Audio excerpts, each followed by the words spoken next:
Part 2. Initial Invasions of Frostreach. The Empire of Frostreach decides to invade and attempt to conquer the state of Vermont. Emperor Maximilian dispatches a vast army of Imperial soldiers, Kraken warriors, and elite shock troopers to Vermont.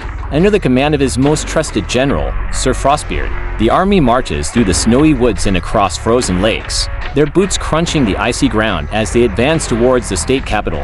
The Kraken, ever at home in the cold, scout ahead of the main force, using their ice-based abilities to create hidden paths and set ambushes for the unsuspecting enemy.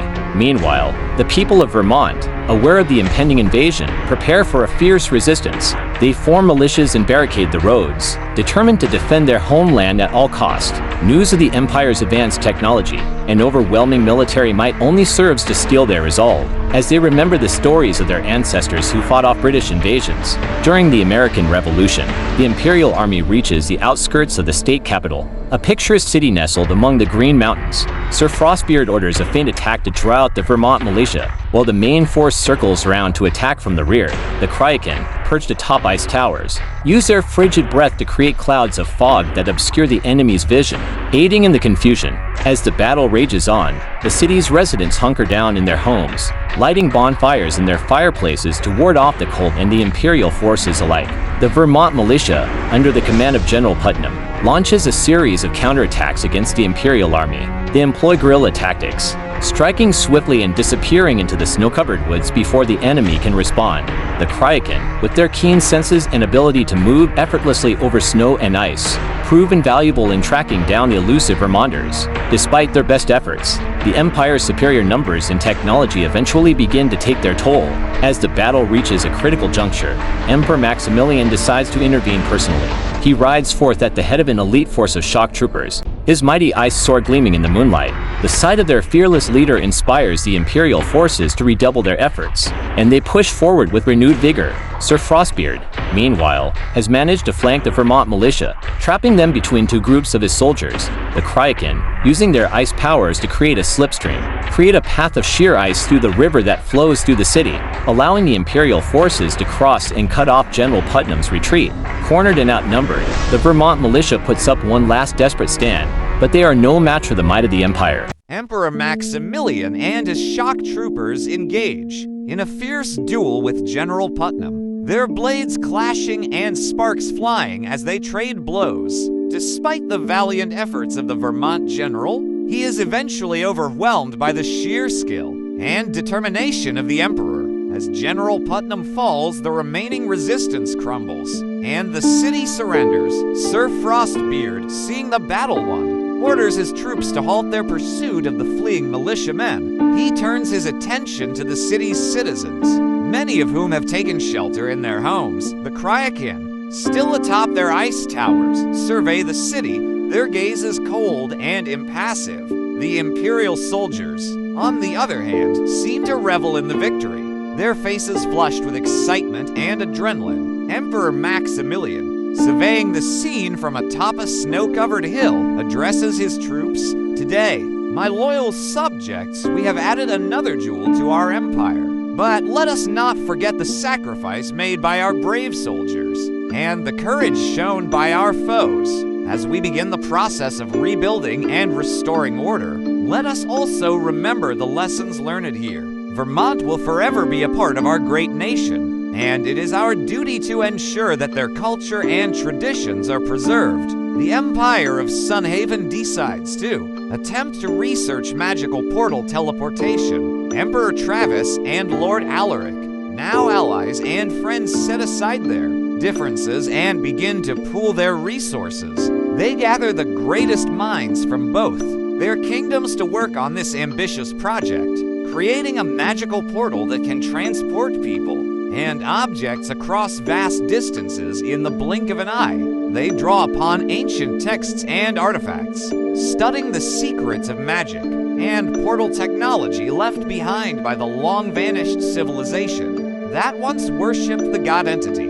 They also tap into the knowledge of the mutants, who have an innate understanding of the arcane energies that power portals. As the years pass, progress is slow but steady.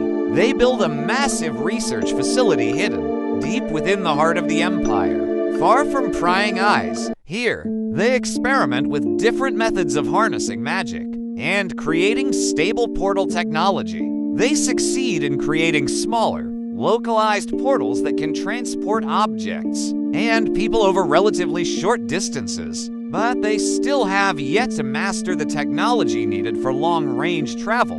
One day, a young researcher named Alicia stumbles upon an ancient scroll that seems to hold the key to their problems. She spends months translating the ancient text and deciphering its complex magical diagrams. When she finally presents her findings to the two leaders, they are astounded by her discovery.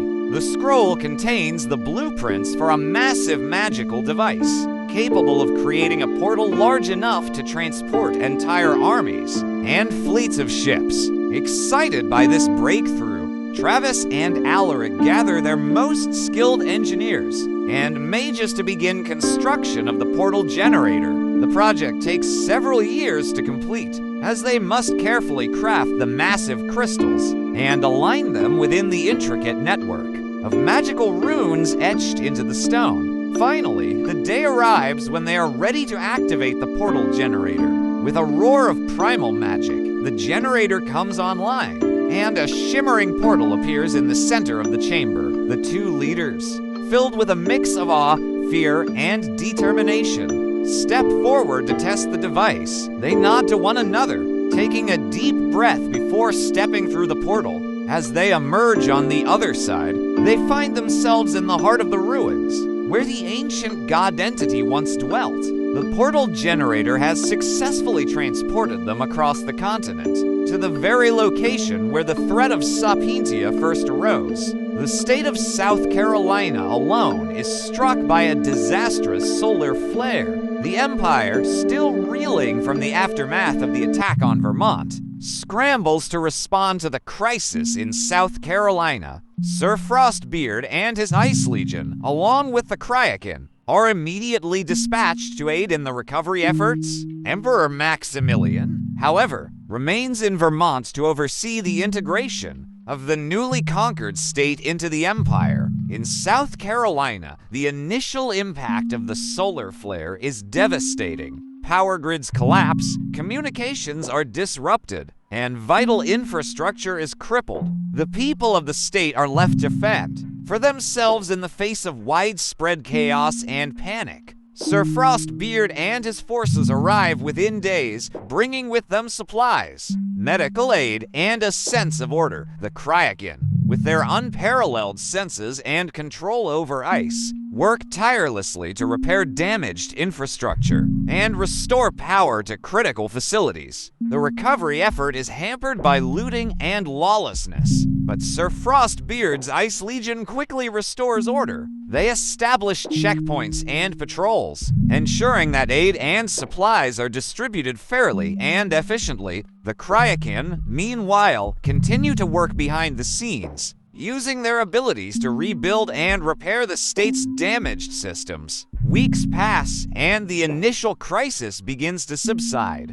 The people of South Carolina, grateful for the Empire's aid, begin to see the benefits of being part of such a powerful and benevolent nation. Emperor Maximilian, satisfied with the progress made by Sir Frostbeard and his forces, decides it is time to personally visit the state. He arrives in the capital city, accompanied by his retinue of advisors and courtiers. As for in the Empire of Sunhaven, the effects of the solar flare are immediate and catastrophic. Power grids fail, communications are cut off, and the skies erupt in a blaze of light as electromagnetic pulses overwhelm electronic systems. Panic grips the populace as they struggle to comprehend the scale of the disaster. In the chaos, rival factions emerge, each vying for control over the dwindling resources and the fragmented government. Emperor Travis and Lord Alaric,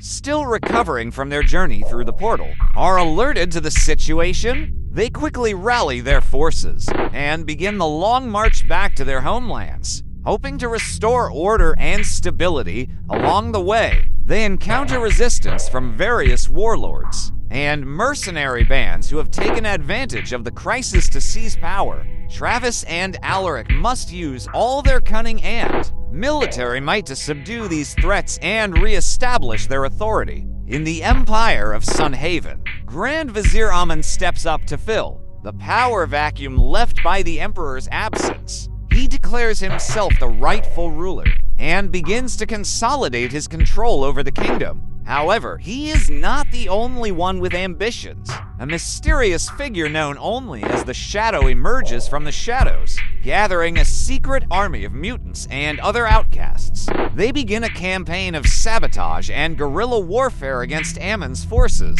striking from the shadows and then fading back into the night. Meanwhile, in the Southlands, Lord Alaric's forces encounter stiff resistance from a warlord named Thorn, who has built a formidable fortress and controls the trade routes through the region. Alaric recognizes that he cannot simply brute force his way through and decides to employ a more cunning strategy. He offers Thorn a deal if he surrenders peacefully. He will be granted a lordship over the region and allowed to continue his trade unmolested. Thorn, seeing the futility of resistance and the opportunity for profit, agrees. In the Empire of Sunhaven, Grand Vizier Amun grows increasingly paranoid about the Shadow's activities. He begins to suspect that someone close to him might be aiding the guerrillas. To root out any potential traitors, he instigates a series of brutal purges, executing anyone who shows even the slightest sign of disloyalty.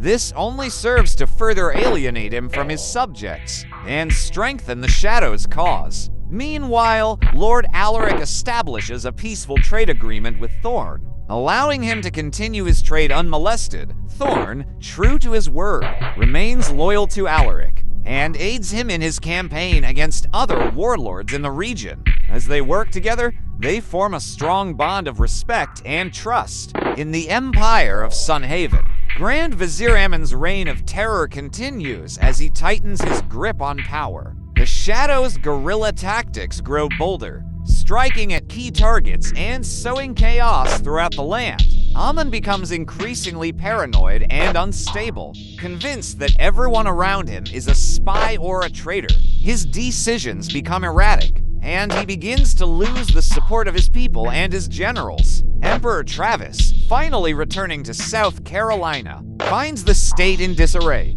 and must navigate the political landscape to reunite the fractured nation and restore order.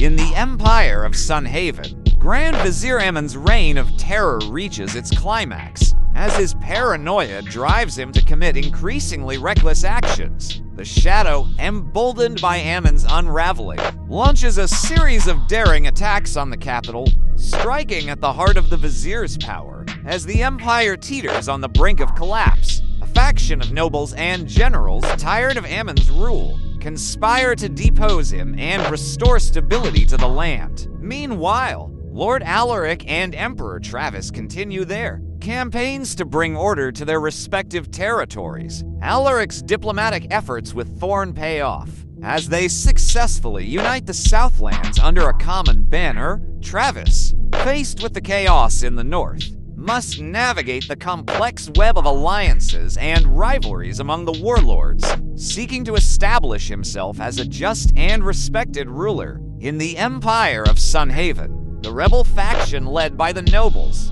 and generals succeeds in overthrowing Grand Vizier Amun, but the damage has been done. The empire lies in ruins, its people exhausted and demoralized by the years of strife. As they attempt to rebuild, a power vacuum emerges, with various factions vying for control. Some, inspired by the Shadow's example, seek to create a more equitable society for the outcasts and mutants who have long been oppressed. Others cling to the old ways, desperate to restore the glory of the Empire.